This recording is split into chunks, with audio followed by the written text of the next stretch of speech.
সত্য ততটুকু সত্য নয় যতটুকু চোখে দেখা যায়। মানুষের দেহ মরে, কিন্তু প্রেম মরে না। সত্য এমন নয় যতটা চোখে দেখা যায়। আজ আমাদের মাঝে এক তীব্র বিধ্বংসী রাগ জমাট বেঁধেছে। সবকিছু আমাদের ওপর দখল নিয়েছে।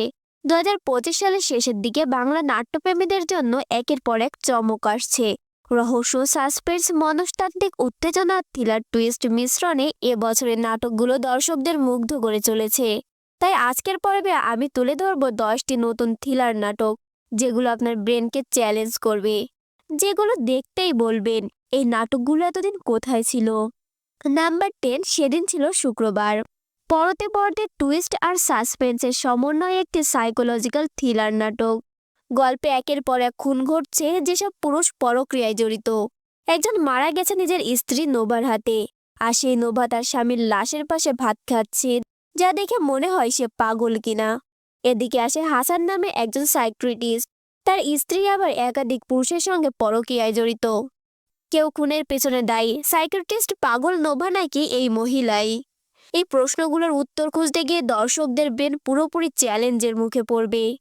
আমার হঠাৎ হঠাৎ এত মন খারাপ হয় কেন? এটা তো খুব ভালো। নাম্বার 9, নসিব। আমার বাড়িতে কিছু একটা আছে। ভালোবাসা, বন্ধুত্ব আর ব্ল্যাক ম্যাজিকের মিশ্রণে এক অনন্য থ্রিলার নাটক নসিব। যেই ভালোবাসা কোনো কিছু বিনিময়ে চাওয়া যায় না। আমি সারা জীবন যেসব বিশ্বাস করি নাই, আজ সেগুলোর উপরে ভরসা করতে মন চাইতেছিল। গল্পের কেন্দ্রবিন্দুতে আছে পুলিশ ইন্সপেক্টর ইয়াশ। তার কাছে আসে এক মহিলা যার বাড়িতে নাকি ভূত বাস করে। পুলিশ গেলে কিছুই পাওয়া যায় না, কিন্তু এখান থেকেই শুরু হয় ইয়াশের সঙ্গে মহিলার একটি জটিল সম্পর্ক। এদিকে ইয়াশের স্ত্রী অদ্ভুত আচরণ করছে। গ্রামবাসীর মতে তাকে জিনে ধরেছে, কিন্তু সত্যিই কি তাই, নাকি এর পেছনে অন্য কোনো রহস্য? এই মহিলার পরিচয়, তার সঙ্গে ইয়াশের সম্পর্ক আর তার স্ত্রীর অদ্ভুত আচরণের কারণ জানতে হলে দেখতে হবে এই ব্যতিক্রমধর্মী থ্রিলার নাটক নসিব। নাম্বার 8, প্রাকৃতজন। 2025 সালের এই থ্রিলার নাটকটি দেখলে মনে হবে যেন কোনো কোরিয়ান বা সাউথের মার্ডার মিস্ট্রি ড্রামা দেখছো। টানটান উত্তেজনার অপ্রত্যাশিত টুইস্টে ভরা পুরো গল্প। বউয়ের শরীরের ঘাম, এটা হচ্ছে পাওয়ারফুল চুম্বক, একেবারে টাইনা ধরে। গল্পের জাকির আলম বিয়ে করেন এমন এক মেয়েকে, যে গোপনে একটি খুন করে পালিয়ে এসেছে, কিন্তু জাকির তা জানতেই পারে না। সময়ের সাথে সাথে জাকিরের মনে সন্দেহ জন্মায়। তার নববিবাহিতা স্ত্রী নাকি তারই এক বন্ধুর সঙ্গে সম্পর্কে জড়িয়ে পড়েছে। রাগে ক্ষোভে সে সিদ্ধান্ত নেয় সে তার স্ত্রীকে মেরে ফেলবে, কিন্তু জাকির বুঝতেই পারে না আসল গল্প তো এখান থেকেই শুরু। যে খেলাটা পরে শুরু হবে তা তার জীবনকে একদম ওলটপালট করে দেবে। শেষে শুধু একটি প্রশ্নই মাথায় ঘুরবে, কোনটা বেশি কঠিন, মাফ করে দেওয়া নাকি শাস্তি দেওয়া। নাম্বার 7, ফান্দা। প্রত্যন্ত অঞ্চলের মানুষ আর ফান্দা নামের রহস্যময় গ্রামে কেন্দ্র করে তৈরি হয়েছে ভয়ঙ্কর হরর থ্রিলার নাটক।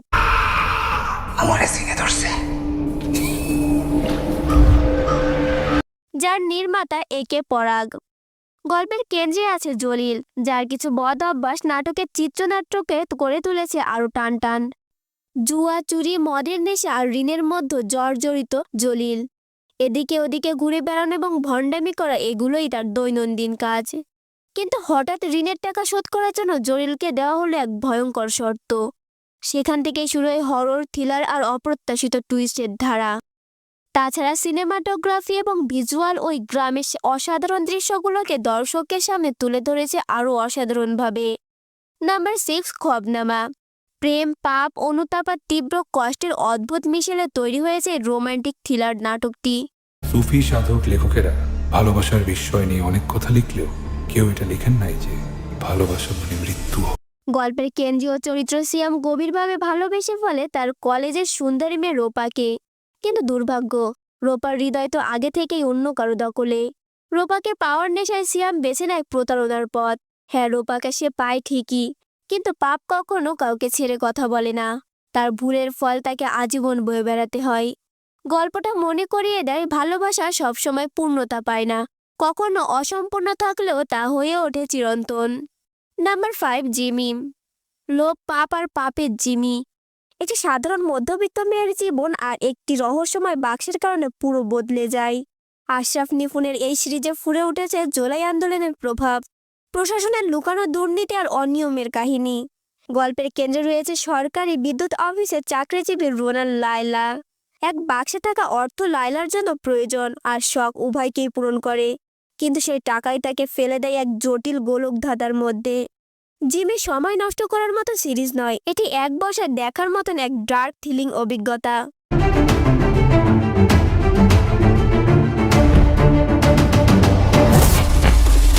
নাম্বার 4, ফ্যাকরা। আসিফ চৌধুরীর পরিচালিত ফ্যাকরা সিরিজটি শুধু গল্পে নয়, অভিনয় এবং নির্মাণে প্রচুর মনোযোগ এবং দক্ষতা লেগেছে।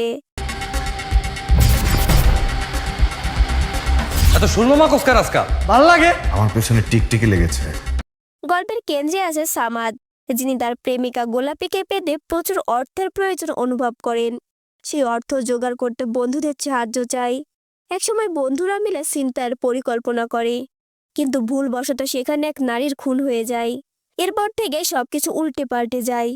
মৃত নারীর স্বামী প্রতিশোধ নিতে পিছপা হন না এবং পুলিশও তাদের খুঁজতে থাকে। শ্যামাল মাওয়াল, মেয়র রাব্বি, নিশাত, প্রিয়ম পার্থ শেখের অভিনীত 7 পর্বের এই সিরিজের সংলাপ এবং অভিনয় এক কথায় দুর্দান্ত। সংলাপের মাধ্যমে বাস্তবিকতা ফুটে উঠেছে। কইছিলাম না আমু কামড় দিতে, মরণ কামড়। নাম্বার 3, আঁকা। গল্পে উঠে এসেছে ন্যায়, অন্যায়, শোধ, প্রতিশোধ, রহস্য এবং রোম্যান্সের গভীর সংমিশ্রণ। গল্পের টান টান উত্তেজনার সঙ্গে আছে কিছু স্লো মোশন দৃশ্য। একটি পরিবার আত্মহত্যা করেছে, বাবা নিজেই তার ছেলেকে প্রাণনাশ বিরিয়ানি খাওয়াচ্ছে। কিন্তু কেন এমন আচরণ হচ্ছে তা জানতে হলে দেখতে হবে আঁকা। আমার নাম আবুল কালাম আজাদ। আমার স্বপ্ন হচ্ছে আমি একজন রকস্টার হব। গল্পের কেন্দ্রে আছে আজাদ, যিনি সমাজের চাপ সহ্য করতে না পেরে, নিজেকে সামলাতে না পেরে খুনে জড়িয়ে পড়ে। এভাবেই শুরু হয় আজাদের আঁকা হওয়ার জার্নি। আপনি কবি নাকি? নির্মাতা বিবেক জাহিদ পরিচালিত 2025 সালের রোমান্টিক থ্রিলার নাটক শুরু হয় অর্ফা এবং মারুফকে কেন্দ্র করে, যাদের ছোটবেলা থেকে পারিবারিকভাবে বিয়ে ঠিক করা হয়। কিন্তু হঠাৎ দুর্ঘটনায় অর্পার পা ভেঙে যায়। ধীরে ধীরে মারুফও অর্পার কাছ থেকে নিরাপদ দূরত্ব বজায় রাখতে শুরু করে। কয়েকদিন পর মারুফের বিয়ের দিন বিয়েতে আসা সকল অতিথি মারা যায়। খাবারে বিষ মিশানো ছিল। ভাবছেন গল্প শেষ? না, এর মাঝে লুকিয়ে আছে অনেক টুইস্ট, না পাওয়ার বেদনা, বিষাদ আর মারুফের অর্পার প্রতি অপূর্ণ ভালোবাসা। নাম্বার 2, গিরগিটি। রং পাল্টালেও গিরগিটি শেষ পর্যন্ত ধরা পড়ে। একের পর এক খুনের ঘটনায় বিরল পুরবাসী যখন চরম উত্তেজনায় থাকে, তখনই হাজির হন ইনভেস্টিগেশন অফিসার মারুফ। কিন্তু তার আগমনের পরও খুন থামেনি। এই খুনের শেষ কোথায়? তার গল্পের মূল রহস্য কি? একটি টান টান উত্তেজনাপূর্ণ গল্প, যেখানে চোর এবং পুলিশের খেলার মতো দৃশ্য, অস্থিরতা, উৎকণ্ঠা এবং রহস্যে ভরপুর। কে শিকার আর কে শিকারী, এই দ্বন্দ্ব দর্শকের মনকে দোলাই রাখে। ইরফান সাজ্জাদ স্পেশাল ইনভেস্টিগেশন অফিসারের ভূমিকায় দারুণ পারফরমেন্স দেখিয়েছে। যারা রহস্যময় ক্রাইম থ্রিলার পছন্দ করেন তাদের জন্য গিরগিটি অবশ্যই দেখা উচিত। আজকের পর্ব এখানেই শেষ করলাম, তবে এবছরে মুক্তিপ্রাপ্ত অনেক ভালো মানের নাটক এই তালিকায় রাখা হয়নি, কারণ আজকের পর্বের মূল উদ্দেশ্য ছিল থ্রিলার নাটকগুলো তুলে ধরা। যদি আপনার মনে হয় আর কোনো নাটক এই তালিকায় থাকা উচিত ছিল, তবে অবশ্যই কমেন্ট করে জানাবেন। ধন্যবাদ।